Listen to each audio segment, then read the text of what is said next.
It has been almost 1 year since the Hamas terror attacks inside Israel. The atrocities of October 7th became the trigger for what is now Israel's war against Hamas in Gaza. And if you follow the comments of Israeli Prime Minister Benjamin Netanyahu, you'll know that an end to this war is not on the horizon.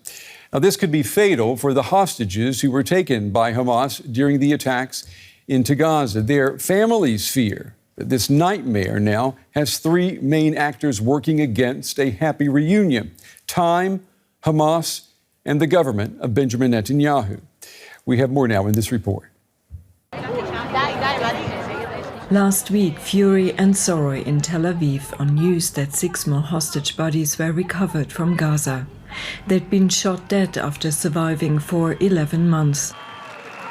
Israelis are not only angry at Hamas, many here have lost confidence that Prime Minister Benjamin Netanyahu is interested in making a deal to release the remaining 101 hostages held dead and alive in Gaza.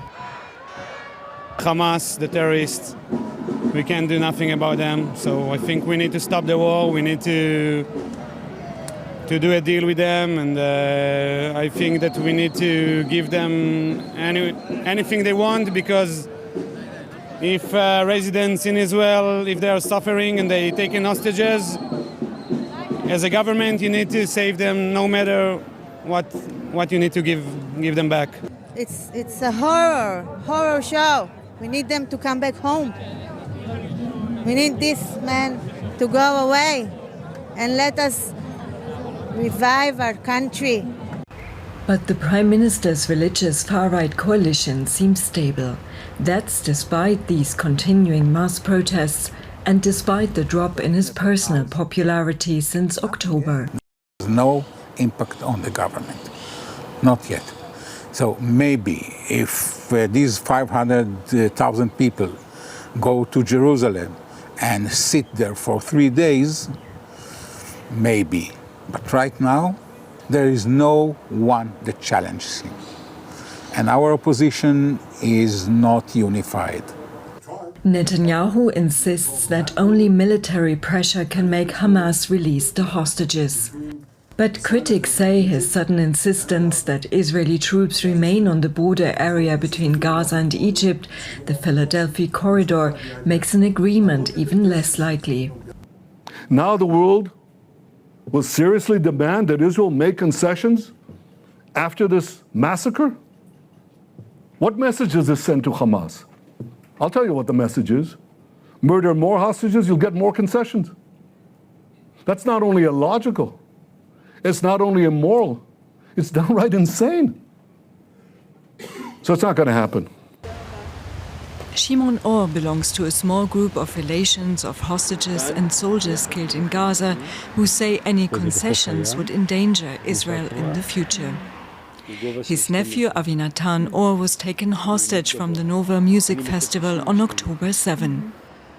A deal and giving up will not lead to anything. We say any attempt to talk with Hamas will lead to more and more being murdered. We're saying stop the negotiations completely and let Gazans understand there can be no more Hamas, not now or the day after. Protesters here say that after nearly a year, the hostages' chances of survival look increasingly bleak. Divisions in Israel are hardening, with no agreement in sight. Well, I'm joined now by Daniel Levy. He's a former senior advisor to the Israeli Prime Minister's office. He was part of Israel's negotiating team during the Oslo peace process. He's now the president of the U.S. Middle East Project, and he joins me tonight from London. Mr. Levy, it's good to have you with us. You know, it's been almost a year since the terror attacks from last year. I'm wondering, in your opinion, are things as black and white as they appear to be? Let me give you an example. The hostages will only be returned in a deal with Hamas, a deal which Prime Minister Netanyahu says will not happen. Is it that black and white, in your opinion? It's a very good question, because there's always complexity in everything in life and in politics, and certainly in war. But sometimes one has to just drill down to get to what is going on. And I think that is a reasonable summation of the situation because, as you say, we're now approaching 1 year. When it comes to the Israelis being held in Gaza, we now have a record, a track record. There was an agreed release in November, that far ago, that led to a very significant cohort of those being held, being released. Israel had to stop. Subsequent to that, Israel has claimed that military pressure will get more hostages out alive, and it has not happened. That has been the smallest number, but there are more dead bodies, whether killed by those holding them captive or killed by Israeli strikes. So, if one wants to see the remaining Israelis being held, those who are still alive, returning home alive, you increasingly see not me saying this, but the majority, the vast majority of the families of those still being held saying, do the deal, Mr. Prime Minister. You are the one preventing the deal. That also is the position of much of the security establishment. And that's before we even talk about what is going on with the Palestinians in Gaza, the war crimes also being committed against the civilian population, and the need for them to put a line under the horrors and the devastation and the humanitarian crisis. So Netanyahu, he wants Israeli troops in the Philadelphia corridor along Gaza's border with Egypt. Hamas says that's a non-starter. That's not a surprise.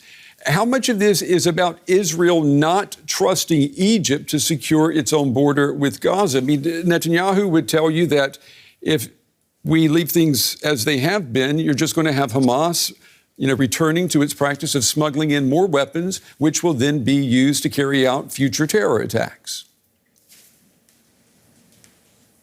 Well, I think there's a few things going on here. First of all, Netanyahu's position on the Philadelphia corridor has been roundly criticized and undermined and proven to be largely spurious by not only the Israeli security establishment, but also by something very simple. If that was Netanyahu's position, you've been prime minister for so long, since 2009, also earlier, but since 2009, with a very brief one-year hiatus, why weren't you so concerned with the Philadelphia corridor then? Only in the 9th month of Israel reinvading Gaza, did Netanyahu move to take the Philadelphia corridor. So you suddenly discovered that this was the existential threat to Israel that you now claim it to be. So most Israelis are not taking that seriously. What they are taking serious is that Prime Minister Netanyahu will find, if it's not the Philadelphia corridor, other reasons to prevent a deal, that the American mediator is not being straight with any of us, not with their own public, not with the Israeli public, not with the Palestinians, the region, the rest of the world, when they keep telling us the problem is just Hamas. Netanyahu keeps agreeing. We know that's not true. They've had to walk back some of their own comments. And therefore, what you see is a situation where we remain thoroughly stuck. Yes, for political reasons. Netanyahu has a coalition. Yes, because Netanyahu sees his own personal political revival as being wrapping himself as the indispensable wartime leader. For that, you need war. But also, this is ideological. He wants to continue this war on the Palestinians. That's him. That's his policy. That's the politics in Israel. Yeah, you say you're stuck, and that's despite immense pressure coming from the United States for Netanyahu to take action. And I mention that because I want to ask you about this. You recently wrote that America is not a friend of peace in the Middle East, but an enemy. Explain what you mean there. What I mean there is that this notion that the US is placing tremendous pressure on Netanyahu does not bear the first contact with reality. The Biden administration continues to provide the weaponry, not which protects Israel against Iran, the weaponry which is used offensively in Gaza to cause this destruction. If they were to attempt to put pressure on Israel, then Israel would have a very different calculation to make. They provide political cover. So you're saying this is America's war too, Mr. Levy? Is that what you're saying? This is America's war too. Look, I'm not suggesting that we should be welcoming some other global hegemon here. But I am suggesting that America, like any other state, has domestic politics, has its own interests as it perceives them. There's a debate in America, of course, about all of these things.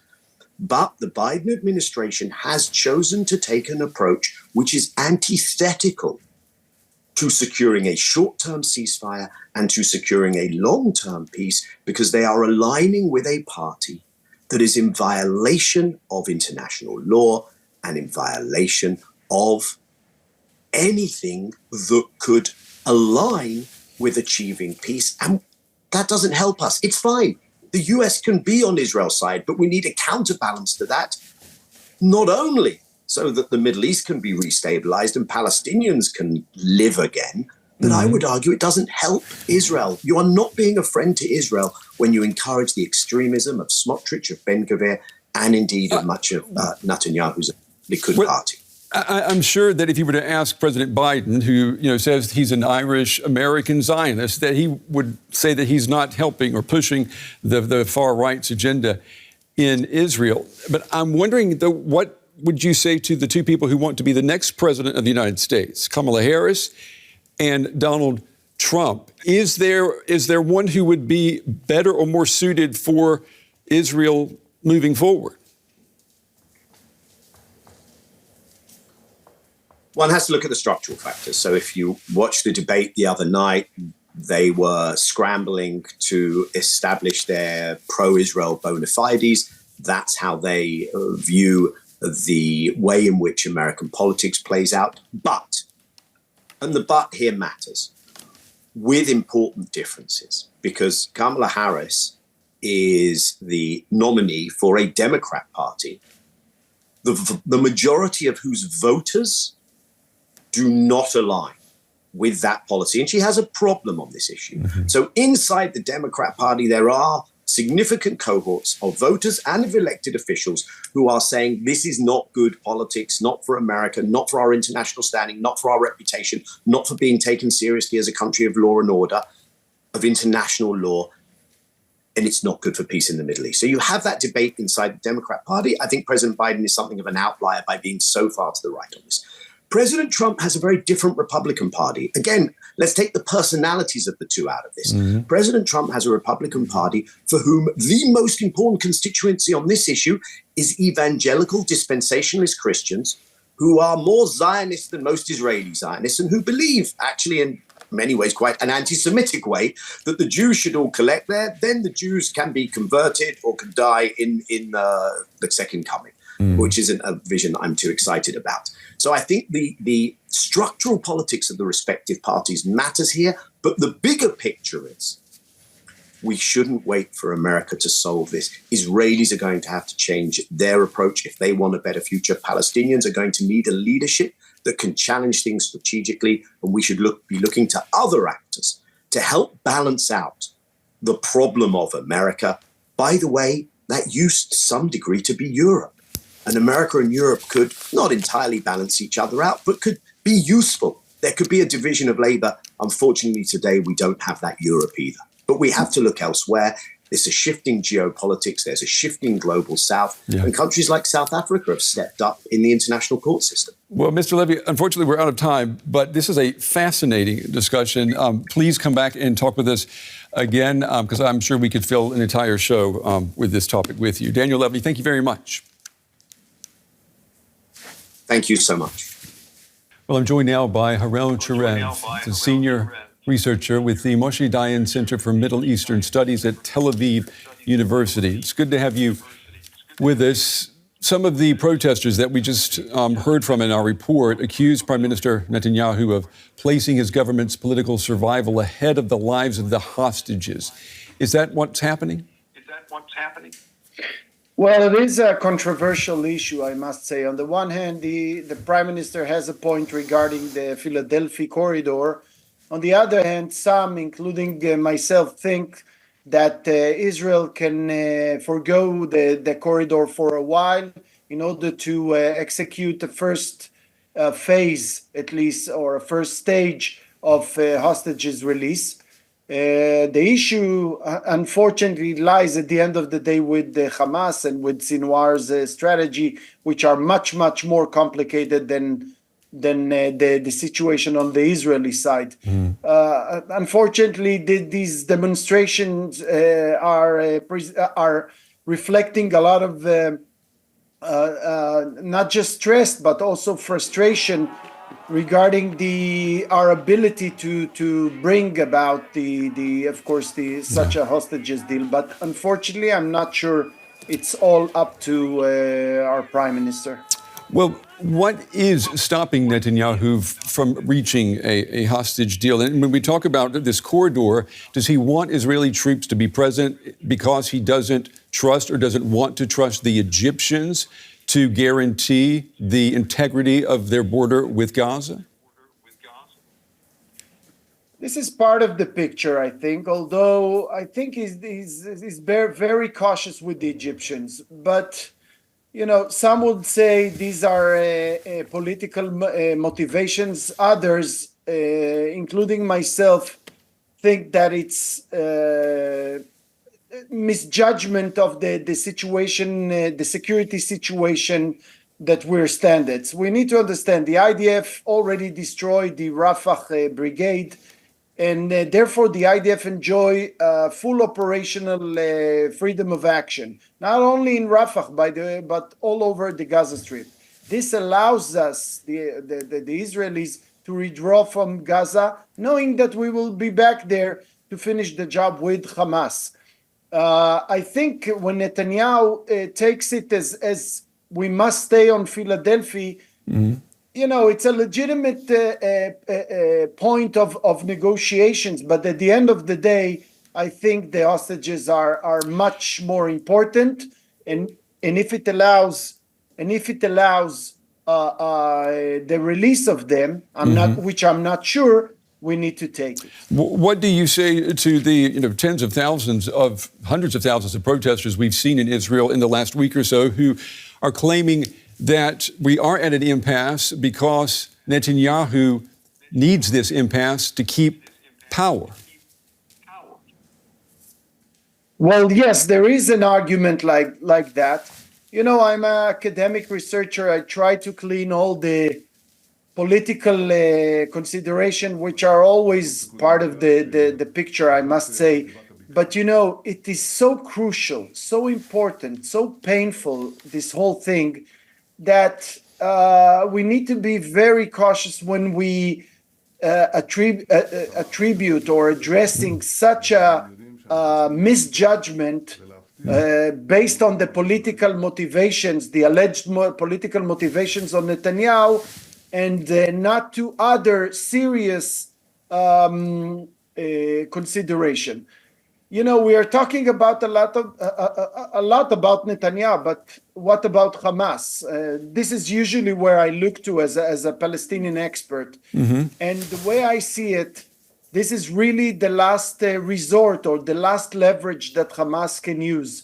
Now, understanding that Sinwar from the very beginning had the strategy of dividing Israel from within, with exactly the same measures that we see today, with demonstration and so on and so forth. Not to mention the outside pressure from the international arena.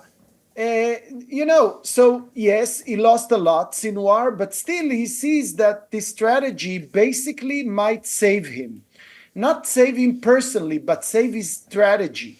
And what about the hostages, though? What about the hostages, though? I mean, why would Hamas give up any of the hostages then if that is the last bit of leverage that Hamas has, in your opinion? Exactly. That's the point. So Hamas at the moment will be maybe, and I'm not sure even about this, that he will accept the first stage of hostages deal in order to save himself or to uplift the Israeli threat above its neck. But really, in the long range, this is exactly the point. I mean, Sinwar knows that he's a dead man walking, so at least he will try to exhaust the strategy of of dividing Israel. Unfortunately, we're out of time. I hate to cut you off, but we're out of time. But please come back and talk with us again. Harel, Chorev, thank you.